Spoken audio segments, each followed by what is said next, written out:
So before I start, let me define exactly what I mean by hacker, as soon as I can get this. Um, a hacker, in the sense I mean it, is not someone who'll steal your credit card number or your Facebook password on the internet. I mean hacker in the original sense. The hacker subculture has existed or has been using that word for at least 30 or 40 years, and regroups people who identify around a common set of values and traits. Hackers are curious, are creative, are imaginative, are absolutely free-minded. They do not take anything anyone says for the truth before they have been able to verify it. And the first assumption that is out there is computer are safe. So hackers initially try to challenge that assertion. Um, Hackers love to take apart and modify the behavior of things. So you may do something that has hack value, although it is not necessarily linked to computers. So if, for example, you've ever used a coffee machine to make tea, then strictly speaking, you are a hacker. Welcome to my world.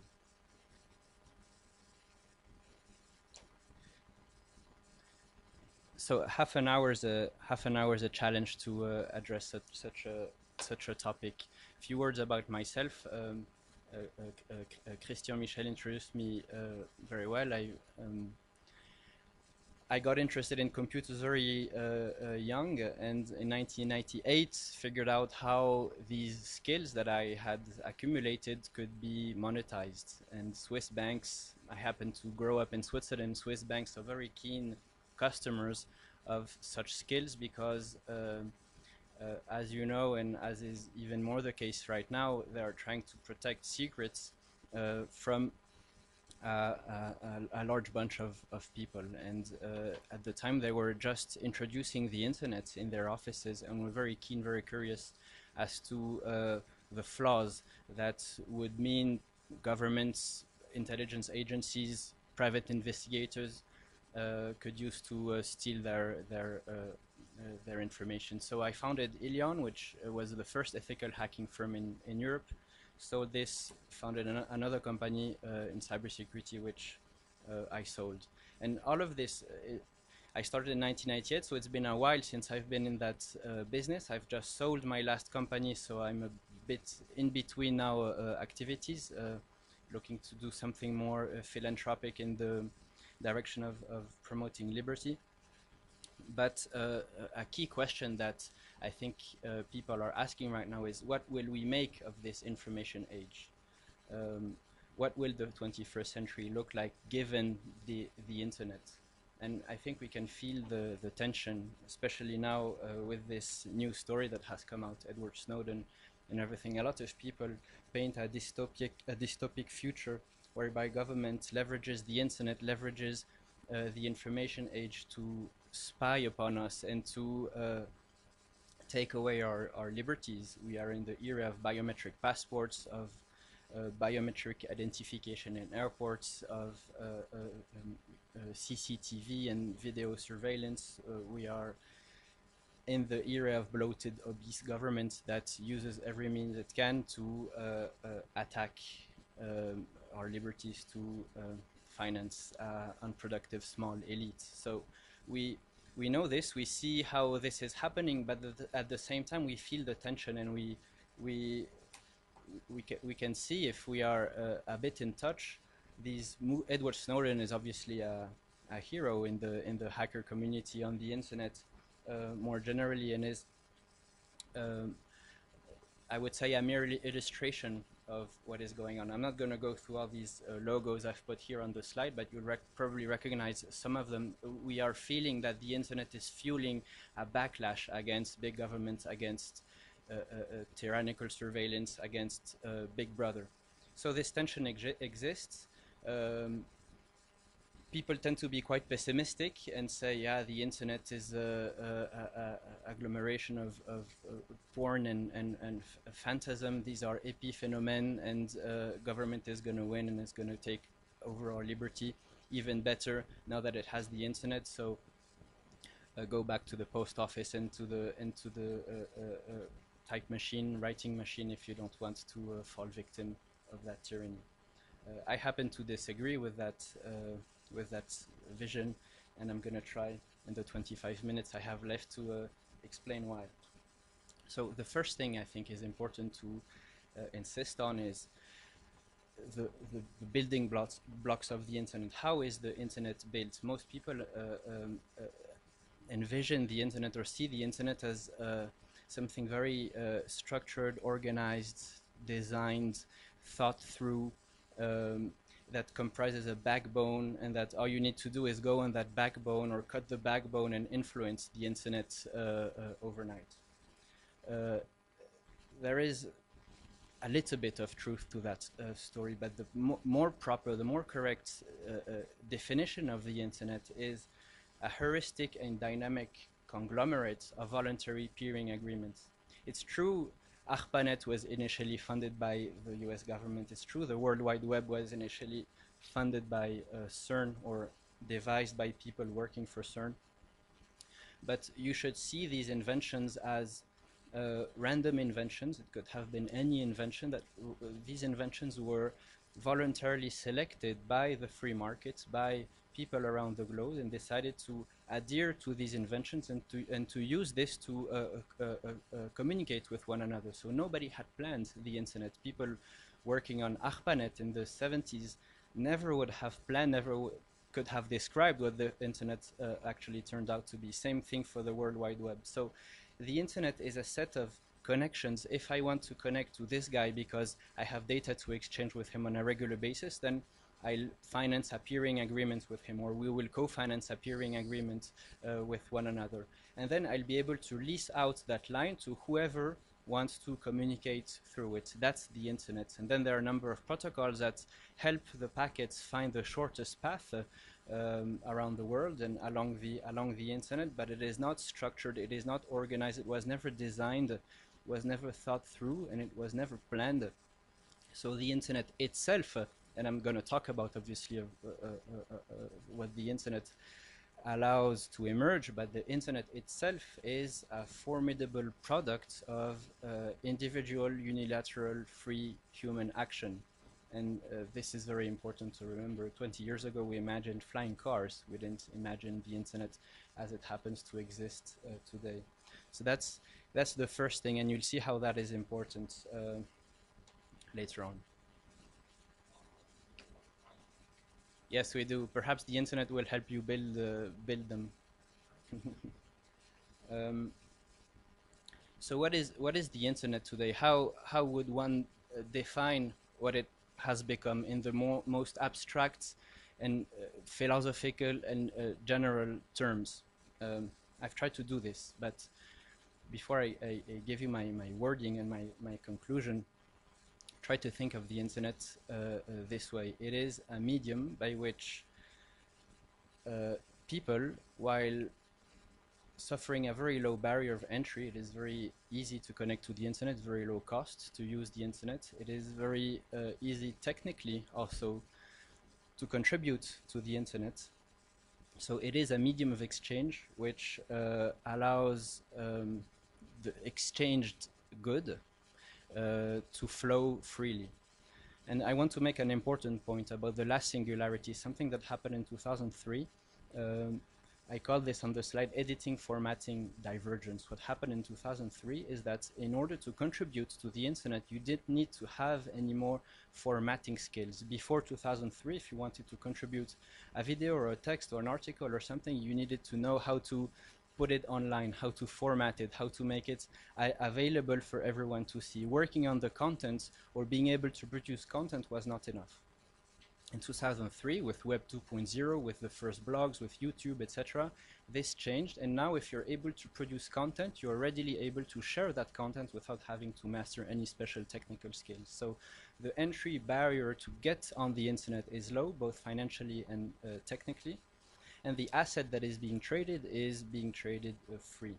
So whenever this happens, whenever a market can be entered freely and the good is traded freely in an unregulated way, obviously the value and quality of that good increases exponentially.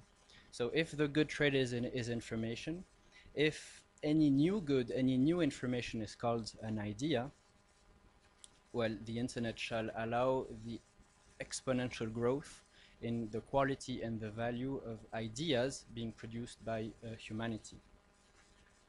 So in other words, the internet is a distributed invention that dramatically decreased the costs of producing and delivering ideas.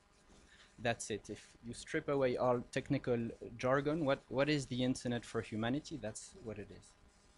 So is there any historical precedent to that? Has humanity ever invented something that has decreased the cost of producing and distributing ideas?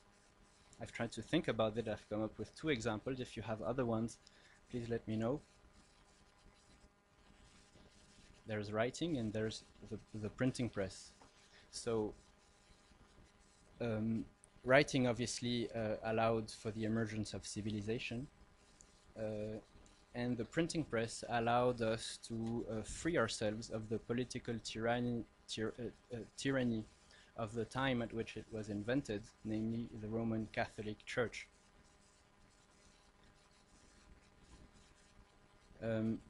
This is a very good article that summarizes quite well my point. Here I recommend you Google it or Bing it or whatever. But it is a historical fact that Luther's pamphlets spread throughout Europe, much like social media micro messages spread in whatever latest revolution you want to think about. So the printing press allowed people to consult and contribute ideas at a much lesser cost, hence better ideas spread. Better ideas tend to be congruent of liberty, obviously, and of truth. Hence, liberty-minded ideas, truth spread throughout Europe, and in less than 1 century, Reformation happened, the Schism happened, and from that onwards, Renaissance and the Enlightenment, obviously. So, just by looking at this through this angle, it is possible to envision that the internet will exponentially faster and exponentially better emancipate consciousness, emancipate humanity of tyranny as much as the printing press has 500 years ago. So is there any proof of that? Is there any example in the world today of the internet having already produced such a result, of the internet already being proven as a real free market of idea that optimizes the emergence of better information, better ideas? So if the internet functions indeed as a free market of information and that it empowers the emergence of ideas, then the best informational goods should be the ones that leverage the internet the most. If we can find some, this means there is truth to this statement. What kind of intangible goods can we think about? Software, computer software. Computer software is an immense industry and is made of purely intangible goods, purely of ideas, purely of information. The most complex and large software that exists are operating systems, are the software that allows your smartphone, your server, your computer, your laptop to function. So let me tell you an anecdote before I explain what these logos mean. I was in 1996 in Huntington Beach at a friend of my parents. 1996, I was 16 years old. I was contributing at the time to the Linux kernel, the kernel of the Linux operating system. And the daughter of this friend of my parents was a very prominent senior Microsoft developer. And I would argue with her that Linux is going to overtake Windows, that Linux is better than Windows, that Windows is a crappy system, etc., whatever word you use when you're 16 years old. And she would say, but how can a system that is the sum of contributions of people whom you don't master the competence, who are not paid, who have no financial incentive, how can a system that is not organized, that you're not designed, not hierarchically structured, ever come close to such a powerful system as Windows that does not suffer from all these caveats that I have just cited? And a bit naively at the time I answered, because free markets work better than communism and then constructivism. And this, I didn't know to which extent this answer was true. Linux is an operating system, so it is this software that allows devices to work, and it is an unplanned system. A guy in 1991 called Linus Torvalds basically had the idea of calling out for people to contribute to design this. No particular idea of where that would end up. Now Linux and its cousin FreeBSD, developed with the same mindset according to the same principles, equips 90% of all smartphones in the world. So Android is based on Linux, and iOS Apple is based on FreeBSD, and more than 60% of all servers in the world. So Linux in 20 years or so has overtaken Windows big time. Windows is particularly ridiculous compared to Linux in terms of stability, in terms of scalability, in terms of privacy, in terms of security, in terms of a number of different factors. So that's a first example. This is an informational good, a pure informational good that was produced to a better extent through this free market of ideas, which tends to prove that the internet is indeed a free market of ideas. Is there another example? Wikipedia. One of the Wikipedia founders said the problem with Wikipedia is it doesn't work in theory. It only works in practice. This is a true statement. He must have been he must have studied Keynesian economics or neoclassical economics, I guess. He would have understood that it also works in theory if you apply human action and free market principles to this kind of wealth creation process. So what about political ideas? If political thought is also information, is also an idea, if it is exchanged, distributed, contradicted better on the internet than on any other mean of exchange of ideas, then truth and liberty should prevail or should be more prominent on the internet. So how does the internet rate in terms of putting forward liberty-minded ideas and the truth? A very simple test you can do at home as well. Did last night. Try to Google John Maynard Keynes and try to Google Ludwig von Mises, and you'll notice that Ludwig von Mises, unlike what one could expect, rates much higher than John Maynard Keynes on Google. So this is not a definite proof that Ludwig von Mises is more prominent on the internet than it is in the Financial Times. But if you repeat this request on ft.com or on NewYorkTimes.com or Times.com or Forbes.com, you'll see a result that is altogether different. So I don't know if this is proof, but the internet tends to select out ideas that are true, and it's true there's a lot of rumor, a lot of fantasy, and a lot of everything is represented on the internet. But these ideas, which tend to be selected by that free market of ideas, tend to be the ones that I'm familiar with.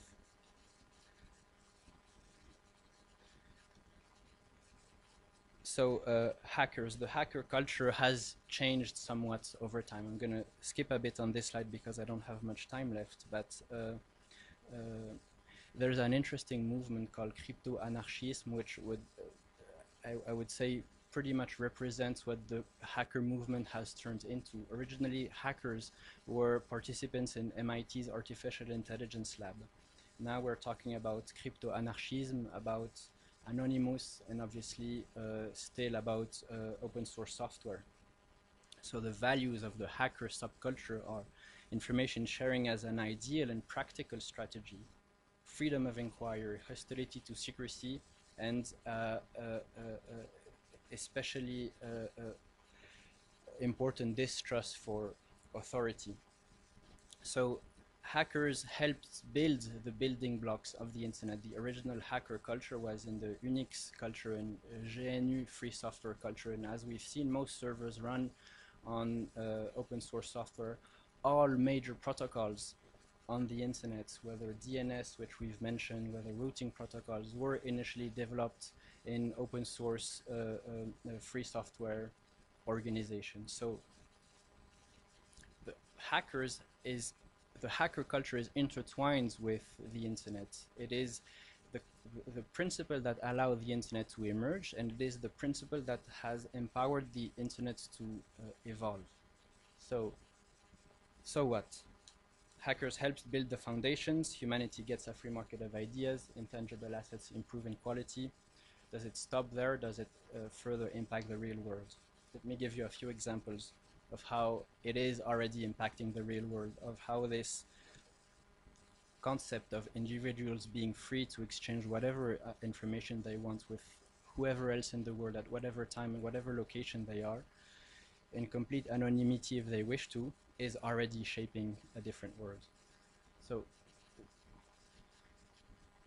there are a number of laws. I call this slide anachronisms because there are a number of 20th century laws which have already become completely obsolete and anachronistic.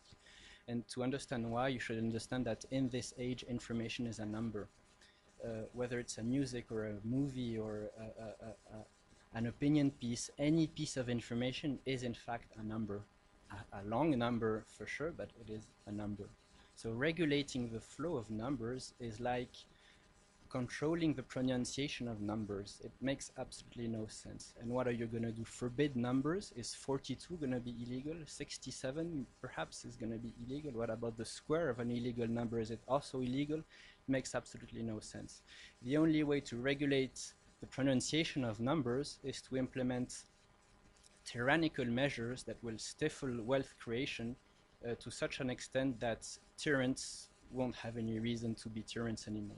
It means we are North Korea. If you really push the reasoning to the extreme, if you say we're going to control the exchange of information in this era, technically speaking, practically, operationally speaking, it means North Korea. It means you need to threaten people with the death penalty if they have a computer or any kind of peripheral device. It is completely unpractical. It is impossible to do. So other opinion crimes become impossible to prosecute, and all the activities by governments that consist in controlling information, whether through copyright, censorship, propaganda, become increasingly meaningless. I've all the time put some examples here on the slide. I don't have time to go through all of them, but feel free afterwards to ask me about any practical means one can circumvent propaganda or censorship, or make sure they are anonymous on the internet, etc. So all crimes related to information sharing become null and void. The flow of goods is increasingly difficult to restrict and to control as well. I don't know who heard of Silk Road. Silk Road is a free anonymous marketplace on Tor. Tor is this encrypted internet that we've mentioned earlier, whereby you access the internet through a number of random relays by using encrypted channels. Very simple to join, very simple to use. It is part of the so-called dark internet. So Silk Road is there. The founder of Silk Road was just interviewed by Forbes, a very interesting interview, a staunch libertarian as well. You can buy anything from drugs to fake passports to guns to anything you want, except some items which the founder decided not to sell, like organs and pornography and things like this. He states that crimes that don't have victims should not be crimes, hence he shall help liberate the people of such tyranny. The picture on the bottom is a 3D printed gun. When there was all this hysteria about gun control in the US a couple of months ago, a guy on the internet said, okay, let's make a model so that anyone can print a gun using 3D printers. He published the models. He was sought by the powers that be, Homeland Security, etc. But the file had already disseminated. Today it's all over the internet. It's impossible to forbid, it's possible to restrict. A 3D printing machine is cheap and getting cheaper, so anyone can print his own gun today. This is just an example of how the information age is cutting the grass under the feet of the big government. And obviously, Hayek's goal of denationalization of money is also going to happen. This is the ultimate goal, because if you remove the monopoly, the monetary monopoly from governments, they don't have any more power to tax, to invade, to surveil, etc., to imprison, to kidnap, etc. It becomes much harder for them to finance themselves. So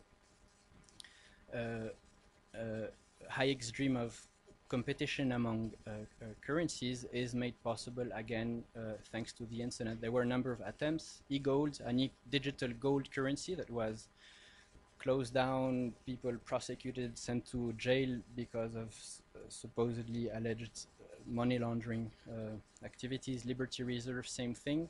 And then came the Bitcoin. The Bitcoin is a cryptocurrency, completely decentralized, with no central bank, no issuer, impossible to restrict. Restricting Bitcoin would be like restricting any kind of other information you'd have, again, to transform society into North Korea. So there are now a few investigations that have begun in the US against Bitcoin exchanging platforms, which will simply move to other more favorable legislations. So I regret I don't have more time to spend on this. This could be a presentation in itself. How are we going to free ourselves from tyranny thanks to separation of money and state, a century after separation of church and state, at least in Europe? This is very good news, I think, for humanity. So how will hackers help on this? Obviously by providing the technical means that will allow this to be done. Bitcoin was devised by hacker. All the strong open source cryptography in the world were proposed by hackers in the sense that I defined them. A lot of the political mobilization, Aaron Swartz, who was suicided by the US government, is a very famous example of that. Hackers have the ability also of finding the arguments and proposing the arguments for the mobilization to take place. And open source software will continue to revolutionize the information age, obviously. So in conclusion,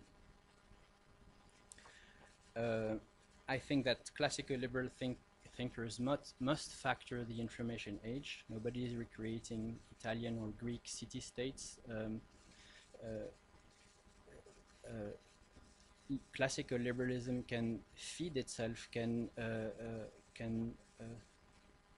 become more precise, more wealthy, more prominent, more compelling, thanks to these arguments and thanks to these discoveries and this new paradigm that has emerged in the world since a couple of years.